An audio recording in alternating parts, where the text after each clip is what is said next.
Welcome back. This week we're introducing the new and improved PR Wind Down. The only thing that's new and improved is this. We will now be airing every other week, starting now.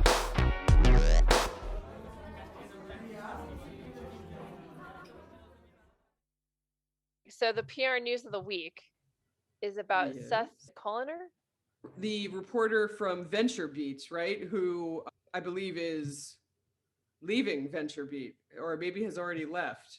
But he was tweeting some really interesting stuff about media buyouts. Medium meaning the medium outlet of the media. Well, right. So he's at VentureBeat. He was talking about the company Medium, right? The buyouts they're being offered. But then he also was talking about how he has been through, I think he said 3 of these types of media. He's a journalist working for media companies buyouts in 15 years. So he tweeted, "The medium buyouts make my head hurt. I'm simultaneously aghast and completely unsurprised. I don't understand why people insist on running media companies as if they were tech startups. Oh golly, we aren't getting 10 times ROI after 2 years. Guess we should burn everything to the ground again and start over. Media is a difficult business. Journalism is a difficult job, but it's a long play. It takes time to build an audience and see investments pay off. There are no shortcuts." I'll chime in for what else he was saying. Is it any wonder journalism is shifting to a relational model where an individual journo builds a one-to-one relationship with their audience? Your byline is the only consistent thing in media anymore. That's like what we were talking about with Substacks. Right. Yeah. They're going right to their readership. Yep.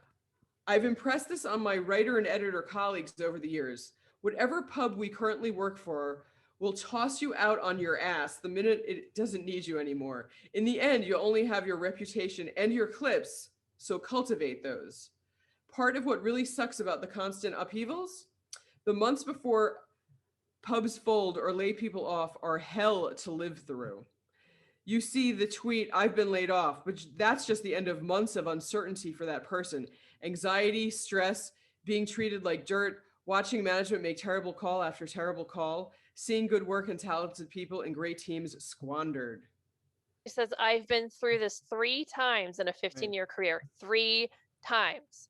I know the timeline and playbook at this point, and I hate that I know that. I've managed to always stay one step ahead of the sword of Damocles personally, but the above is an unbelievably toxic experience. I don't plan to go through it again. That's why I'm probably done with journalism.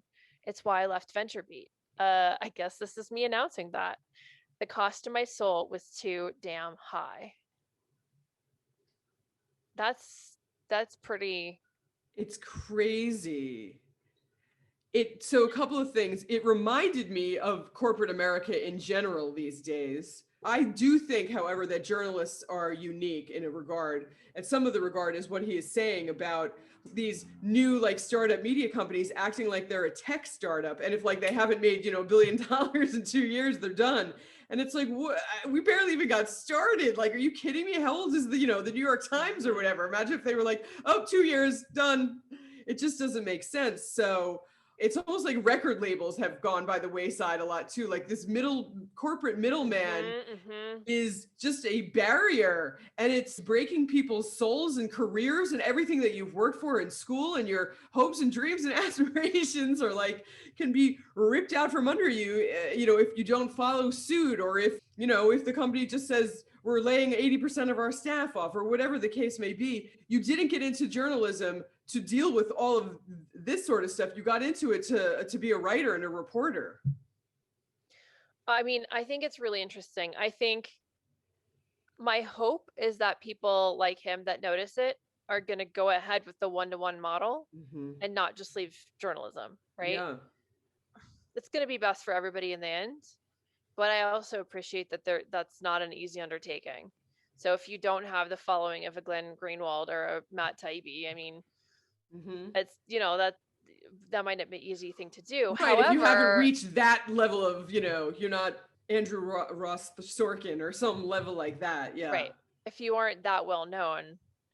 But I still hope that they would stick it out. I mean, I do think what's going to be interesting, I think, is the market forces of journalism and how they dictate the future of the profession. Because at the moment, I feel like there's been this shift towards social media and, anything that produces buzz. But if it goes in a direction where it suddenly becomes noise and it's no longer credible and it's not objective reporting, then they're going to lose those eyeballs, which they already have, right? Wasn't there just that news story that came out about how the news is down? Is it 30% now? Is it? I don't know the number. You just found this article. It says CNN lost almost half of its primetime viewership in the key 25 to 54 demographic in the period between President Biden's inauguration and March 15. Right. Now I remember that. And then it says from January to February, unique visitors to the New York Times website dropped 17%, while the Washington Post clocked in a 26% decline over the period, per audience tracking firm ComScore. This is interesting, right? Now, obviously, the most simple way of explaining that is that people were drawn to the crazy news about Trump and were reading things that made them angry. So I think it could be that, or it could also be that half of America thinks the election was stolen and the media played a part in it, and they no longer trust the media and they're not reading it anymore. That could also account for a percentage of that, but how do you know without doing more market research why those numbers dropped off? What I'm interested in watching is just how the market forces sort of well, they will eventually, like something, either the people are either going to stop listening to things they don't trust, and then new things are going to have to pop up they do trust, and they're going to have the power as a result, which then means they'll have the money, which means that other things have to recalibrate and come back to center, or that they're going to go under. Right. And then the journalists are the ones that, unfortunately, the pawns in this whole market force debacle, because you don't know what's going to happen. However, if they can make a go of it with a Substack, they're going to make way more money than they would at an outlet. It doesn't take very many subscribers before you're making pretty good money. I mean, Donald Trump predicted that all of these news outlets were going to go down the tubes when he left office. So I think it has a lot to do with that, at least those specific channels or outlets that were mentioned. Right. But the question still is it because there's no news about him to go to, or is it because the people that followed his lead and thinking that the media was tainted? I think a lot of people were just like running to their TV to be like, oh my God, what crazy thing is he saying today? I mean, it was reality TV. I don't know. I mean, I don't have a scientific, study to a mathematical data but that's my inkling. And I think he knew that. I don't know, but it's certainly been entertaining to watch. So let's move on to the anonymous PR horror story. And I think, Laura, you're doing the honors today. Here it is. I once had an account at a Los Angeles agency that was going along smoothly until the CEO reviewed the budget. Because he wasn't in the news, he assumed the PR agency wasn't doing anything. But the reality was that we didn't pitch him, since he was more of a figurehead and didn't really know the industry nearly as well as some of the people under him did. There also wasn't really any business news to share to justify having the CEO conduct interviews. But he was so upset that his team had been spending so much on PR without him being in the spotlight that he threw a fit and asserted himself as the primary client contact moving forward. When we asked for case studies, he asked what media outlets needed them. When we asked about proof points to assert the company is one of the fastest growing startups, he did the same. What media outlets want to know? He felt certain if we were good at our jobs, that we had the relationships to get him in the door at these media outlets without any substance, and then he could provide it from there. In the end, the agency decided to sever the relationship since it was more adversarial than a partnership. But my question is this: if they hadn't fired this client, how would you go about getting press for a CEO who's not knowledgeable about the industry and unwilling to share any relevant stats or case studies without a media opportunity in hand? I mean, you know what? I think this happens a lot, don't you think? I do, unfortunately. I'd like to say it's rare, but unfortunately, I don't think it's that rare. I think that they think you could put the cart before the horse. Yeah. I've been there. And again, this is like smaller companies that like you haven't been in existence for 120 years. You're not Coca-Cola. They're not just going to take your word for it that you're like, an important company. You have to prove it. I love the fact that he or she, is it a he, whatever, he didn't even really know much about the industry. I mean, talk about making it impossible for a PR person. Right. That's a So, what hard do you hand to do? be dealt. What I would normally say is we'll try to like do a workaround and like get other people. But the problem was that he saw that they were doing a workaround and said, no workaround. You have to come to me and I'm giving you nothing. Is there anything else you can do than sever the relationship? Right. So I think you have to call in a few favors if you can Yeah. and get some of your friendly media outlets to just do an exploratory background call with him. I think you could do a lot of introductory interviews. So, hey, do you want to talk to this CEO about XYZ?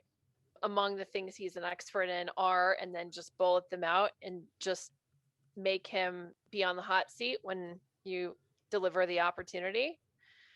You could do some of the kind of backward seeding where you get, okay, you've got the client names.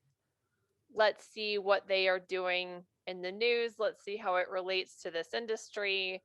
And then maybe what you can do is say, hey, do you want to talk to the CEO of this company about how client X is using the solution to do fill in the blank, whatever it is that you perceive they're doing?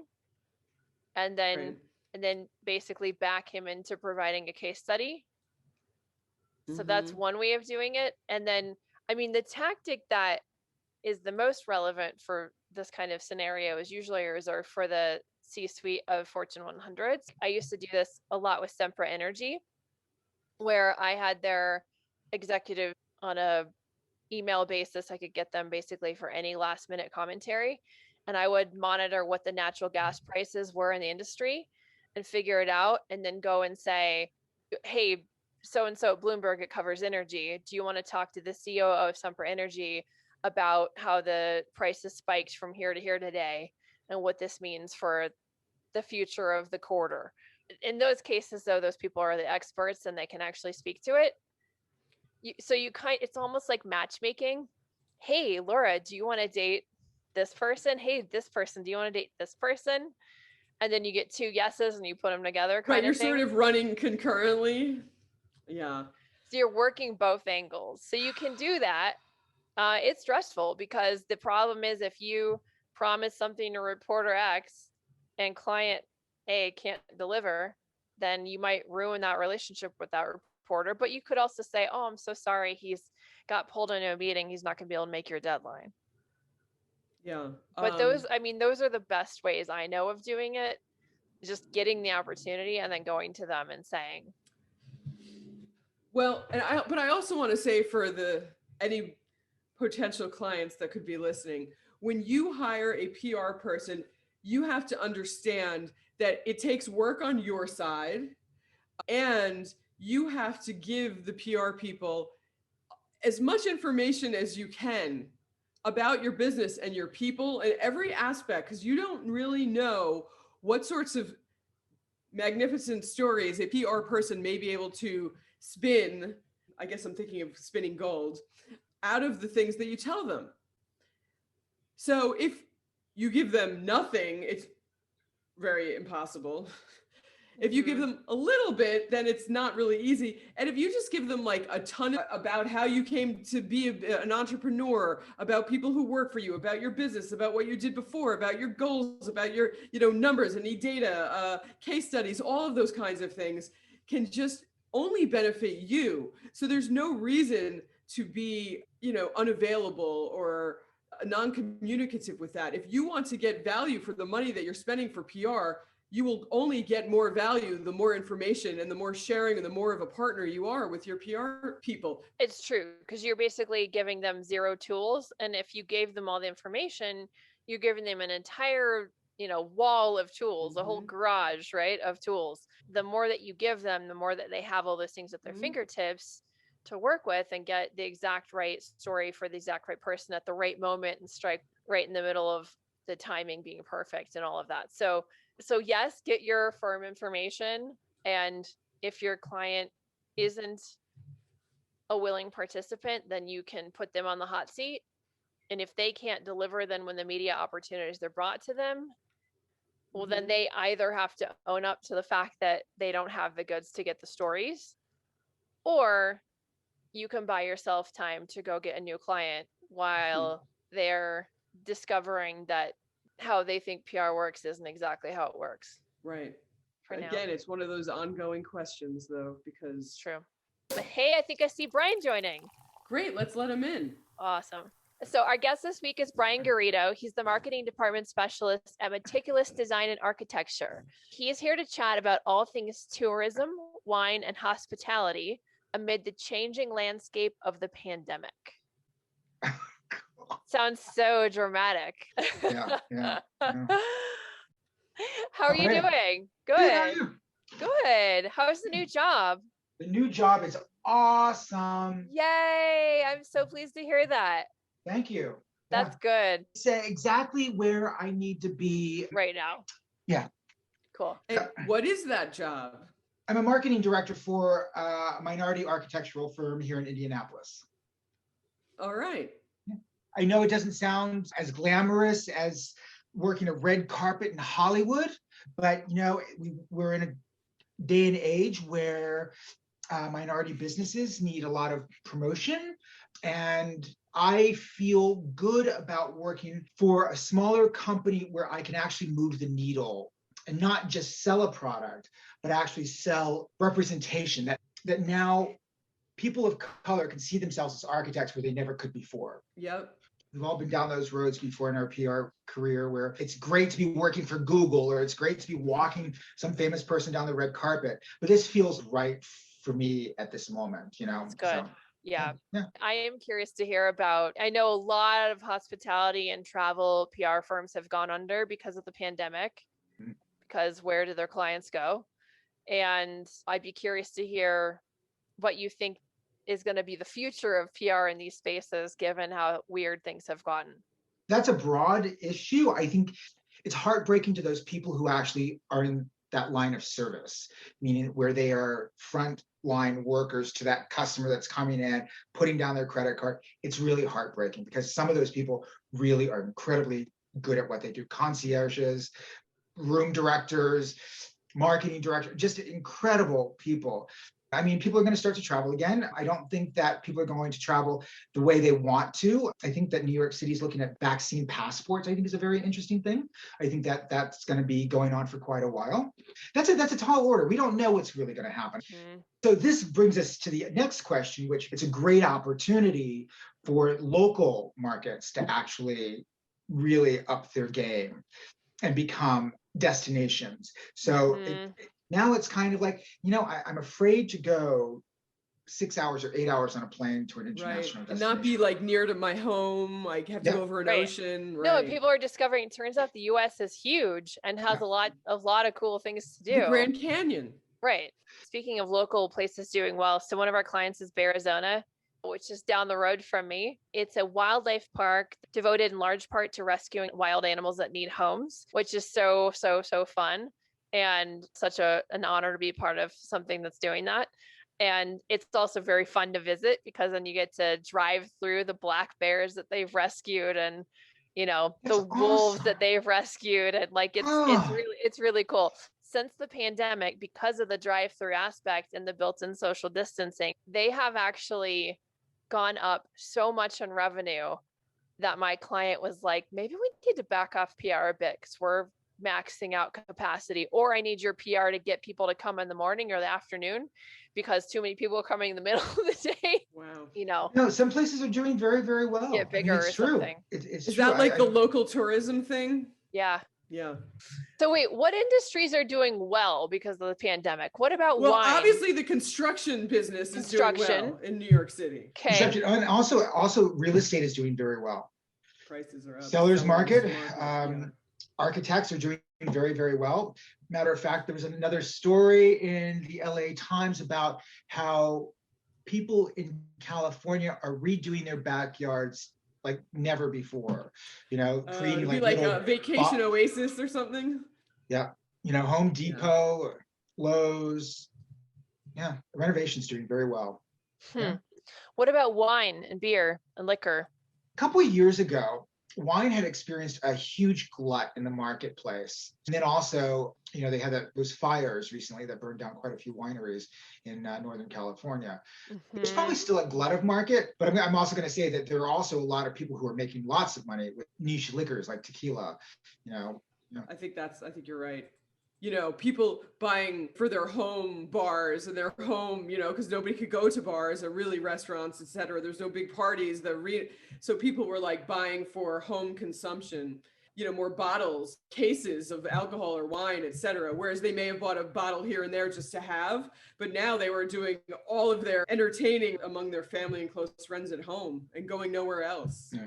So I don't know how that changed the actual dynamics, right? Because now maybe a bar wasn't buying tons of liquor, but people at home. So did it just shift it to a different demographic? I don't know.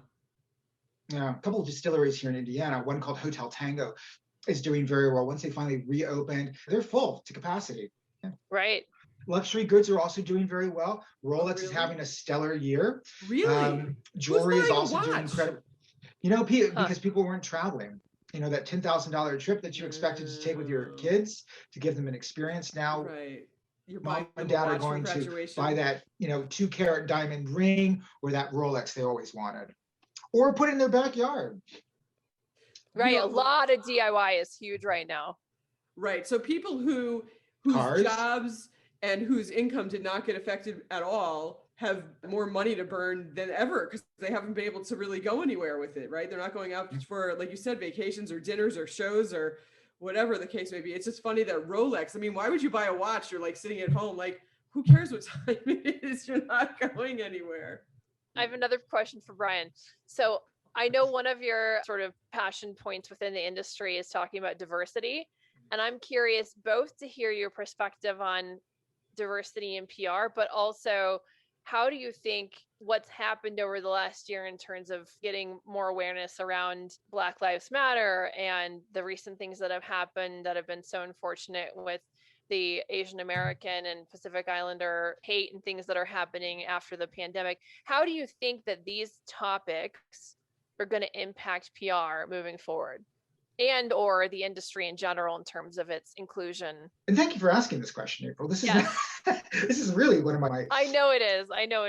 I would say to my friends who are mostly women, I didn't get that client because I wasn't a Caucasian individual. 50 years ago, press agents, which is what they were called, PR people, they were called press agents. It was basically a male-dominated field. I will say this, what's interesting is the representation that you see from the ad council or advertising. I've never seen anything like it before. Like 2 years ago, I started noticing mixed race couples in advertising. And advertising has actually kind of broken the barrier down. And part of this has to do with analytics and metrics. They are now able to see what we can't see when we would go to a magazine and see a readership. How we would say there's a readership, it's 3 times whatever the subscription is, because we know that, the old school way, and this is where it's going and blah, blah, blah. But now they can track it in such a way that they know that most households are actually of mixed race or will be.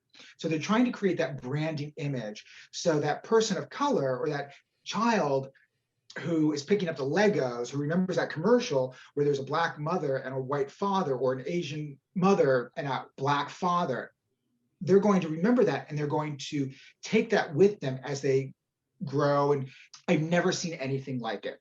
And I applaud advertising because of it. I applaud them. I mean, when I was growing up, it never happened. Brian, how do you think that the LGBTQ community is being represented in advertising? Like, do you think that it's come a long ways, or is it still mostly, white gay men? Like, how are we doing on that front? In a perfect world, we'd all have representation. In a perfect world, everybody would be paid equitably. In a perfect world, we'd all see ourselves so that we could grow up feeling that we could be a prince or princess or whatever the case may be of any country, whether that's Wakanda or whether that's of England, whatever. Mm-hmm. In reality, it's not. I think that what we've seen in the LGBTQ community, LGBTQIA plus community, it's definitely more diverse than I've ever seen it. I think that there could be more shows, characters. I think that in advertising and marketing, I think they also are making real inroads into that too. I think they could do more. You see them like huddle. You never see them actually kind of kiss.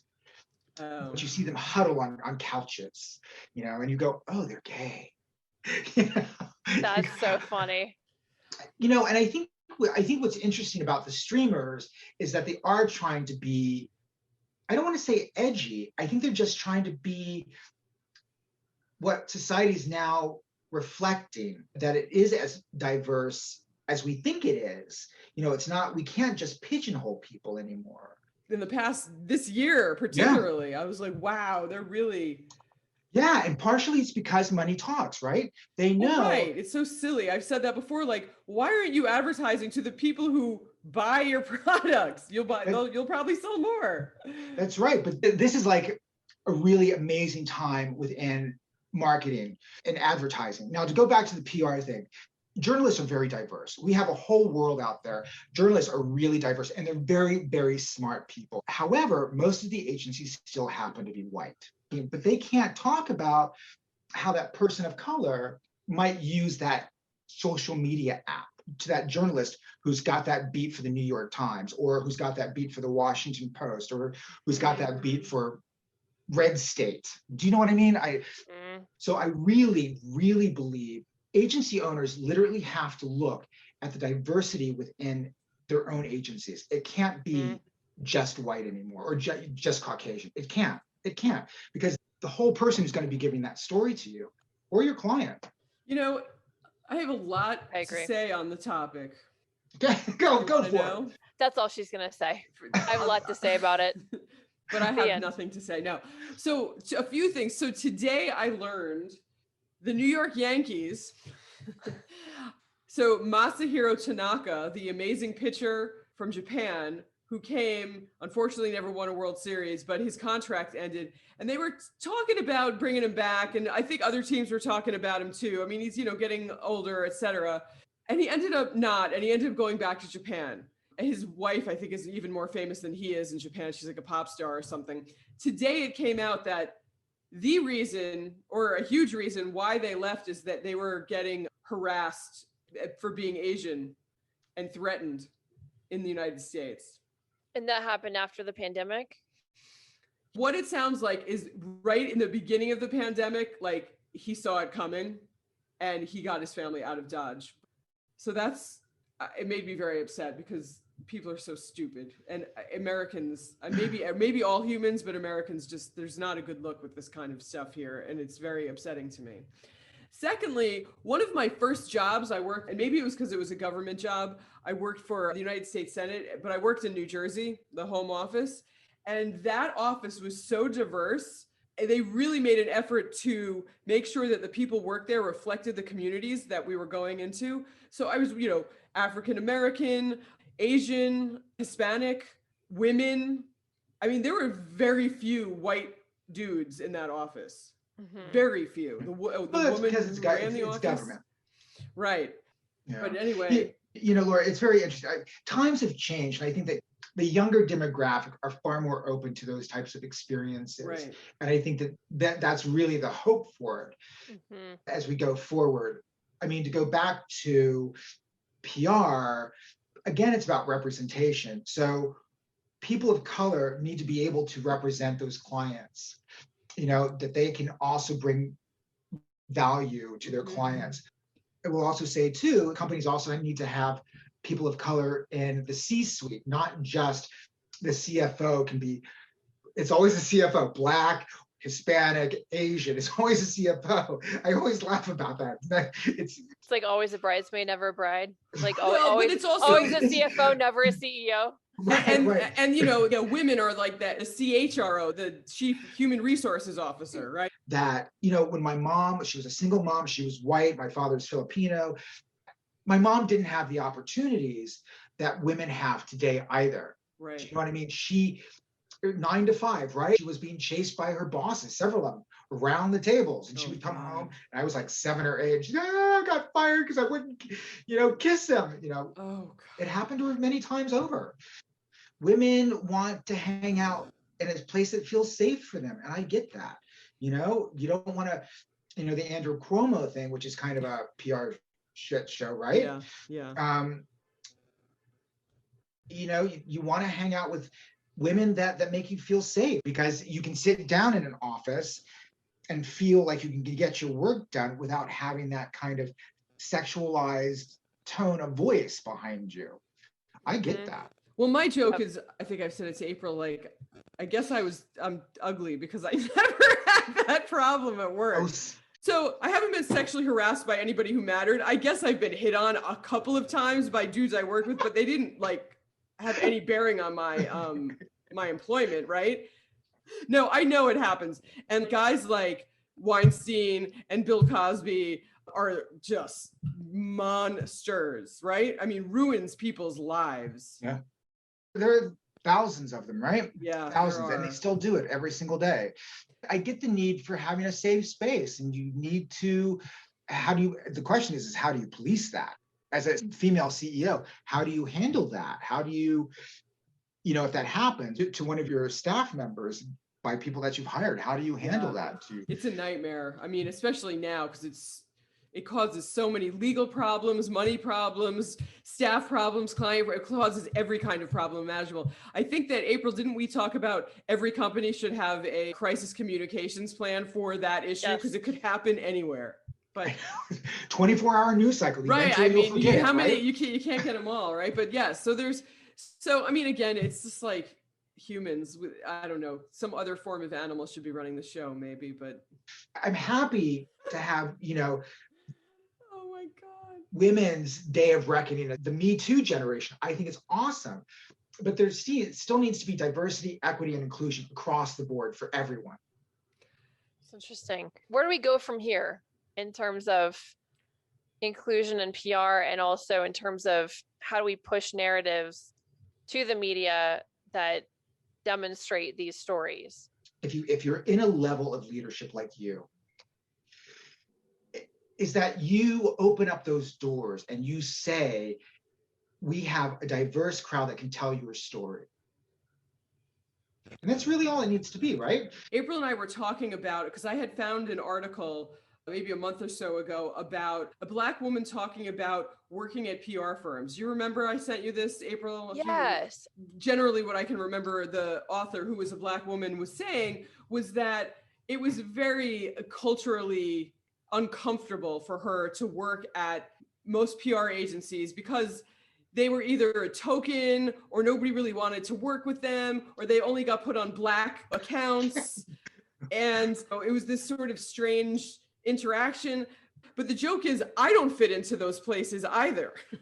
I didn't either. No, but it comes from the leadership. The leadership, I mean, clearly April has built a diverse agency. Yep. And I applaud that, but it's not like that everywhere. No, so, I agree. You know, you as the agency owner have to make sure that everybody is accepted within that. And you have to hold people's hands through that process. You'd be amazed. I mean, and you're right, it's like cliquish. PR firms, like any other place, get a little cliquish. So what do we think collectively here as publicists that we can do to help elevate diverse stories and seek them out, even if you're a white person like us? My fear is that it's going to appear forced and inauthentic and like awkward, which is what I think part of the issue is.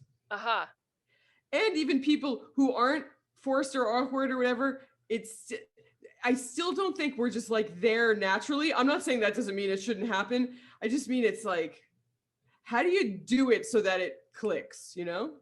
Seems like the best thing to do would be do your own kind of miniature market research. So talk to your friends that fit that demographic and ask them like, hey, I got this story. What about this appeals to you? Or how does this sit with you? Mhm.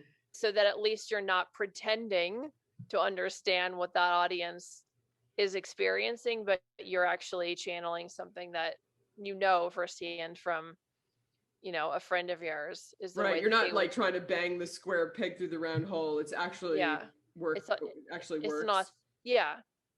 And that Yeah, the I, story is I would authentic. agree with that. I mean, you literally have to talk to other people who have walked in those shoes to see how they would feel about it. You Mhm. know, have them read the press release. I think that's a very good way of doing it. And also, again, make it a diverse workforce, because it helps broaden everybody's spectrum, and then therefore they can pitch better stories. I mean, it's always about bringing new voices to the table and Mhm. letting that speak for the agency. And I have to say, again, I'm going to throw this back at April. You've done a good job at that. You know, rarely do you see that. If you go to an agency, you might have that token individual.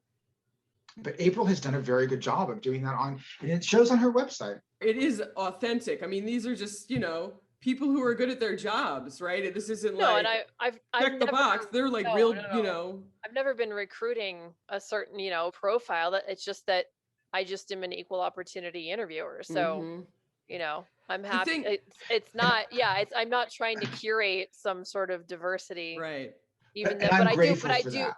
but I do also embrace it, right? And I see the value in it, but I see the value in it across the board, even for just getting people from different parts of the country with different Right. backgrounds and different socioeconomic statuses. And I mean, I think that there's diversity in thought and in perspective and religion. And I mean, right, that all of those things are important. It's not just something on the surface. And I embrace all of that. So I think I'm pleased that it shows, and I'm pleased that it reads as an inclusive environment. I was really blown away by the recent anniversary video that we did. And you Right. see, did you see that? I did. I watched it. Congratulations on your 2 Thank you. years. Thank you. I was so touched, but it was so cool to see it coming to life. And you can see from that, it's a real cast of characters. Brian, what question or questions do you have for Laura and me, since I know we've been asking you all the questions? Oh my God, so many. Well, first off, I want to say congratulations on 2 years. Thank you. That's amazing. So how does that feel? It feels pretty weird in a good way. Good weird, but weird. I think when it started, there was so much convincing myself and everyone else that we were going to do this thing that I had in my head. And now I don't really need to convince anyone. And there's almost a weird feeling that comes with feeling like not that you've arrived, but that you got to a milestone. And now I don't want to say scary. It's not scary, but there's a level of sort of sobriety and responsibility that comes with it. I imagine, I haven't had kids, but I imagine it'd be like you want to get pregnant and you're just talking about it and its idea and like, oh my God, now we're pregnant and that's amazing. And it's still kind of an idea and a concept. And then all of a sudden you're like, oh my God, we have a person to look after forever. Right. It feels a little bit like, oh my God, there's an agency here and it's now my responsibility. Right. So You birthed it. yeah. It's a lot, right? You're like, oh my God, wow. Not that you were planning on anything else and not that you regret it, nothing like that. It's just there's like a level of like awareness that comes with it going, oh, oh wow, okay. I don't know if you had an experience like that too with your own where it sort of reached a critical mass and you're like, oh wow, okay, this is a lot. Yeah, I actually did, but I didn't feel comfortable with it. You know, I needed to find other people to help me manage that, and we've had this conversation. It wasn't fun. Mm-hmm. So, I mean, the fun part for me, and I'm going to ask Laura this question, is what's kept me in the game. You know, so many people I know are not in the game anymore. Like, why are you still doing this? What makes you do this still? Mm-hmm. Laura? The thing that is a little bit different is that so many years, friends of mine were like, why don't you work for yourself? Why don't you work for yourself? Why don't you work for yourself? Finally, I was like, okay. And I like went through the door. And so now I've been doing it for about 3 years, working for myself with my own clients, helping people like April, but other clients too, and doing things more in like the music and entertainment realm, which is really where my just like burning desire is. But, corporate America and financial companies and big tech companies, they pay a lot more money than like the singer-songwriter who lives, in Vermont. So that's always my battle. So April, what's next on the agenda for you? Where do you see your agency in 5 years? Oh, that's a good question. Tough question. It's a tough question. Well, I feel like I'm pretty impressed that we're squarely competing with mid-sized agencies at 2 years in. So in 5 years, I would hope that we'd be competing with the large agencies. So I'd hope we'd be to the point where we have a lot of great case studies, a lot of great examples, and we're swinging elbows and punches and getting some of those clients, the marquee brands. What are the marquee brands that you're looking for? Well, it's not so much the brands per se as it is the budget. So I like having the marquee brands. Budgets. Yeah, the marquee budgets, exactly. So and the reason isn't just because, oh yeah, we want to have clients with more money. It's because you can do more, right? So I really enjoy creative campaigns and coming up with things that are kind of border into marketing and have, tentacles into all these different areas. And you come up with these big grandiose campaigns that are PRable, but also, are going to require quite a bit of budget and require them to have a robust marketing team. And I like being able to propose grand things because I'm kind of a big thinker, a creative thinker. I came up with like the MasterCard Centers of Commerce Index to help support their new brand when they were doing the Centers of Commerce as a new tagline and all of that. And, Dr. Yuan was like this world economist who came in and he decided where all the centers of commerce were around the world, and they did a white paper and then they did a symposium to support that, right? So it's like, these are the kinds of things I'd like to do. I'd love to become a big agency that can play in that league and have that kind of budget to do grand things with, right? But be a nice place to work. So that would be my dream. That's an awesome dream. That's a doable dream too. Thank you. I think it is now. It's funny, when I started, it seemed really grandiose and a little bit crazy. Like sense to my name and a couple of goats. Like sounds like a crazy person. Yeah. Now though, we're in a position where it's like, no, you can picture it, You've created that office space. It's safe for people, and that, I think that's to your credit. I think that's also, but you don't see that. If I can take a random agency right now, and I can guarantee you that you won't have the type of diversity that you have in your agency. And I think that's what's going to make you stand much longer than most of them. Mm-hmm. Well, thank you. It's so sweet. What can we do to support you? Anything you'd like to plug? Anything I would like to plug? Come to Indy. Yes. So I would like to plug Indianapolis as a city. I mean, I kept thinking like I'd just fly over it. But it's a diversity that has the largest Burmese population outside of Burma. Who knew? I did a couple of stories on soul food here. And I think that it actually may be the largest population of soul food restaurants in the country. Who would have known had I never moved here? I love that. Yeah. Good. Well, I think that's an awesome note to end on. Yeah. Yay. Okay. Yeah, you did great. Thank you so much. I know it's been a lot of time, but it was so fun. Cool. Right, thanks, bye. Brian. Thank you. Bye. Thank you for tuning in for the PR Wind Down podcast. And thank you to our guest, Brian, for joining us today for a fantastic interview. Remember to submit your own agency stories and questions and share our show with your friends and colleagues. If you subscribe and leave us a rating, it also helps us reach new listeners. And if you have an anonymous PR horror story of your own, send it our way at the contact email below in the episode notes. We can't wait to wind down with you again next time.